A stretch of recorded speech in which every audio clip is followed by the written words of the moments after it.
Hola, mi nombre es Joaquín Sarren Esteve y soy profesor titular de Derecho Constitucional de la UNED. Hoy vamos a hablar de las garantías normativas de los derechos y libertades en el ámbito interno.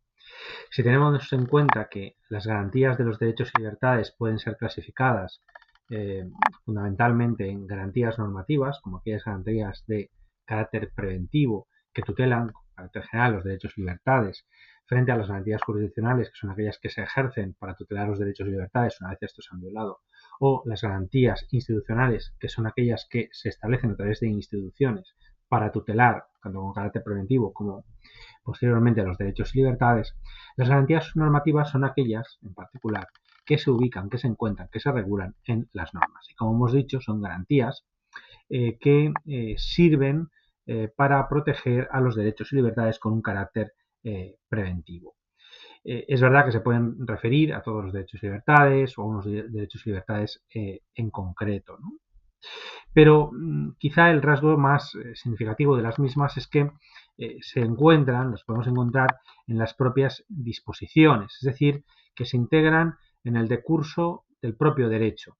Entre esas garantías, fundamentalmente, podemos encontrar la rigidez constitucional, las garantías del desarrollo legislativo, con la reserva de ley, incluyendo tanto la reserva de ley orgánica para algunos derechos y libertades como la reserva de ley ordinaria para otros derechos y libertades, las garantías sobre el propio contenido de los derechos y libertades, el respeto de su contenido esencial, así como también podemos encontrar algunas prohibiciones, algunas limitaciones, la propia vinculatoriedad de los poderes públicos sería también una de estas garantías, ¿no?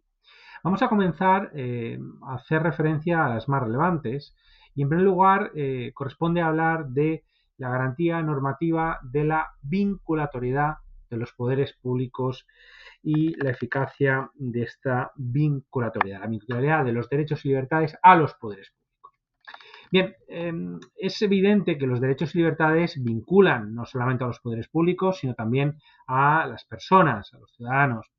La Constitución española establece de forma muy clara y precisa en el artículo 9.1 que los ciudadanos y los poderes públicos están sujetos a la Constitución y al resto del ordenamiento jurídico. Por tanto, están sujetos también a los derechos y libertades contenidos en la Constitución y a los derechos y libertades contenidos en el resto del ordenamiento jurídico. Si tenemos en cuenta el ordenamiento jurídico como el conjunto de normas jurídicas y principios que rigen el orden establecido, podemos entender que en esas normas del ordenamiento jurídico vamos a encontrar derechos y libertades. Incluso podemos encontrar derechos y libertades de reconocimiento jurisprudencial o en otras fuentes del derecho distintas a las normas jurídicas en sentido estricto, fundamentalmente las leyes, como pueden ser la Constitución, las leyes. Podemos encontrar normas también, por tanto, podemos encontrar también derechos y libertades en otro tipo de instrumentos normativos y, por supuesto, también pueden ser su fuente la jurisprudencia. Esto es importante que lo tengamos en consideración. La Constitución y el resto del ordenamiento jurídico vinculan a los ciudadanos y a los poderes públicos. La Constitución es la norma suprema del ordenamiento jurídico. Y evidentemente los derechos y libertades que contiene la Constitución, que son los derechos constitucionales, aunque evidentemente ya sabemos que desde el punto de vista de la Constitución española, dentro de esos derechos constitucionales, los derechos contenidos en la Constitución, las garantías de unos y otros pueden ser distintas, ¿no? Luego entraremos más en detalle sobre esto. Pero en relación a la vinculatoriedad, esta se refiere a todos los derechos constitucionales. Eso debe quedar claro. Todos los derechos constitucionales gozan de la vinculatoriedad máxima que impone la vinculación de la Constitución a los poderes públicos. Como norma suprema del ordenamiento jurídico, si el ordenamiento jurídico vincula a todos los poderes públicos, pues también lo hace la Constitución, ¿no? En el caso de los poderes públicos, habría una obligación adicional de protección y promoción de los derechos y libertades. Esto se encuentra en el artículo 9.2 de la Constitución española. Los derechos y libertades no son sino una concreción de la libertad. Esto se singulariza además de forma específica en el caso de algunos derechos constitucionales, de los contenidos en el capítulo segundo, es decir, de los derechos y libertades contenidos en los artículos 14 a 38, porque cabe su invocabilidad, es decir, su invocación directa ante los poderes públicos, de conformidad con lo previsto en el artículo 53.1 de la Constitución española. Esto puede entenderse como la eficacia directa de los derechos y libertades. De los derechos y libertades, ¿cuáles? Los derechos y libertades contenidos en el capítulo segundo del título primero. Esto es, los derechos y libertades de los contenidos en los artículos 14 a 38 de la Constitución española. Eficacia directa, invocabilidad de derechos y libertades que concretiza la vinculatoriedad de los derechos y libertades en general, que no es predicable, sin embargo, de los derechos contenidos en el capítulo tercero, artículos 39 a 52, que en realidad tienen una naturaleza conforme a la Constitución de principios, en el sentido de que dice la Constitución que deben informar su respeto y protección, informa la legislación positiva, la práctica judicial y la actuación de los poderes públicos de conformidad con lo previsto en el artículo 53.3 de la Constitución. Pero requieren de un previo desarrollo legislativo para que puedan ser invocados por los ciudadanos ante los poderes públicos, incluyendo dentro de los poderes públicos a los tribunales. Por tanto, para que gocen los derechos y libertades del capítulo tercero de eficacia directa, es decir, de la capacidad de ser invocados directamente ante los poderes públicos y los tribunales, esos derechos y libertades contenidos en el capítulo tercero deben estar desarrollados legislativamente. ¿Por qué? Porque en la Constitución se configuran como principios generales, no se configuran como auténticos derechos de carácter subjetivo. Y para que gocen de esa naturaleza, para que impliquen una facultad subjetiva que pueda ser exigible a los poderes públicos, para que gocen, por tanto, de eficacia directa, es necesario su desarrollo legislativo de los derechos y libertades del capítulo tercero. No obstante, esto sería una excepción aplicable a estos por disposición expresa de la Constitución. Claro, aquí habría que plantearse que esta diferenciación entre los derechos y libertades contenidos en el capítulo segundo y los derechos y libertades contenidos en el capítulo tercero, configurados como principios rectores de la política social y económica, está siendo cada vez más cuestionada por la propia doctrina.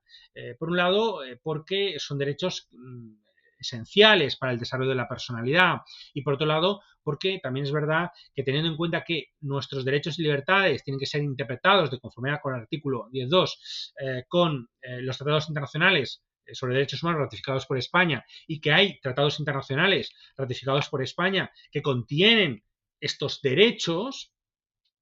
Estamos hablando del Pacto Internacional de Derechos Económicos y Sociales, podemos estar hablando también de la Carta Social Europea, podemos hablar de otro tipo de instrumentos sobre derechos humanos que pueden contener algunos de los derechos que se contienen en el capítulo tercero de la Constitución española. Esto haría, obviamente, que pudiéramos exigir unas mayores garantías respecto de estos derechos. Pero es verdad que requieren el desarrollo legislativo hasta que se produzca una reforma constitucional que les dote de una mayor eficacia, de una eficacia directa.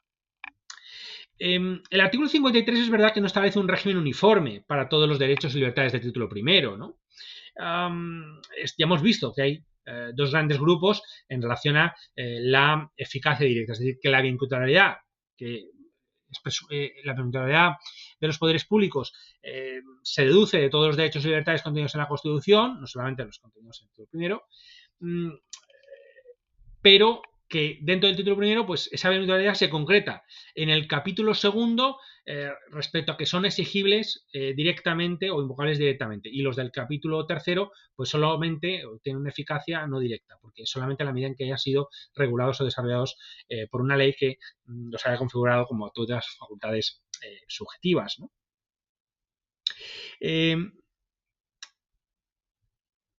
Además, hay que entender que Este artículo 53, que no establece un régimen uniforme para todos los derechos y libertades del título primero, sino que establece diferentes grupos, hace o provoca o produce un desafío para considerar si también podemos encontrar, o implica la apertura de que nos planteemos, ¿no?, si podemos encontrar derechos y libertades fuera del título primero. ¿Qué pasa con esos derechos y libertades? ¿Podemos encontrar derechos y libertades fuera de ese título? Sí, podemos encontrar derechos y libertades fuera del título, de ese título, ¿no? Por ejemplo, la iniciativa legislativa popular, prevista en el artículo 87.3, el derecho de acceso a la función pública, artículo 103.3 de la Constitución, conforme a los principios de mérito y capacidad, el derecho de acceso de los ciudadanos a los archivos y registros públicos, artículo 105 de la Constitución española, el derecho a obtener una indemnización por errores judiciales, artículo 121 de la Constitución española, o el derecho de ejercicio de la acción penal y la participación en la administración de justicia a través de la institución del jurado, artículo 125 de la Constitución española. Nos podríamos preguntar, bueno, ¿qué ocurre con estos derechos y libertades que están contenidos en la Constitución, pero que no están en el capítulo segundo ni el capítulo tercero?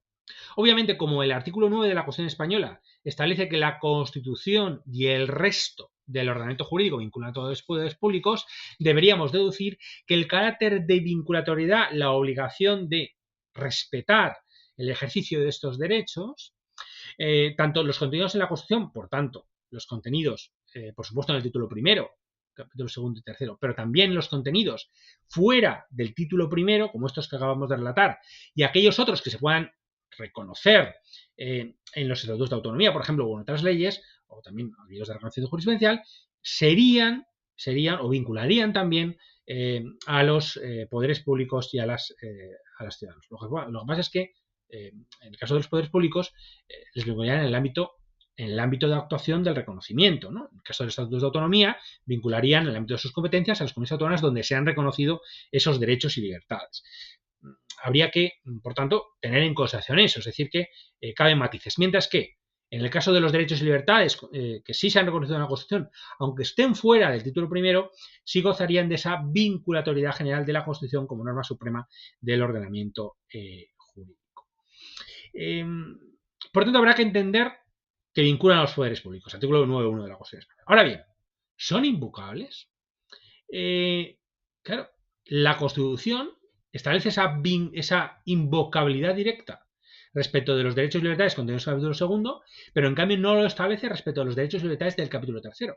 ¿Y qué ocurre con los derechos y libertades que están fuera del título primero?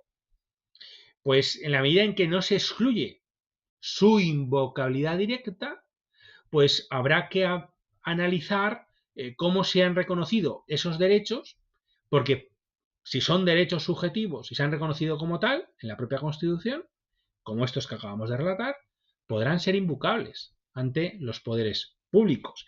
Piénsense pues en la iniciativa legislativa popular, artículo 87, el derecho de acceso a la función pública, artículo 103.3, el acceso de los ciudadanos a archivos y recursos públicos, artículo 105, el derecho a obtener una elección por errores judiciales, artículo 121, o el derecho de ejercicio de la acción penal y participación en la administración de justicia a través de la institución del jurado, artículo 125 de la Constitución. Estos derechos, que se configuran como derechos y facultades subjetivas de las personas, pueden ser invocados de forma directa. Con lo cual nos encontramos con la paradoja, con la, si quieren, contradicción de que algunos derechos y libertades contenidos en la Constitución fuera del título primero gozan de una mayor protección a través de la garantía normativa de vinculatoriedad prevista en el artículo 9.1 mayor en relación con el artículo 53 que los derechos y libertades contenidos en el capítulo segundo, porque está limitado de forma expresa en el artículo 53, apartado tercero, su invocabilidad, y está condicionada al desarrollo legislativo, mientras que en los otros derechos no necesariamente va a ser así. Bien, este principio de vinculación se manifiesta de forma diferenciada. Es decir, no tiene el mismo valor el mandato de vinculación del artículo 9.1 en relación con los ciudadanos o en relación con los poderes públicos. Los poderes públicos tienen un especial deber de acatamiento, de lealtad. Por eso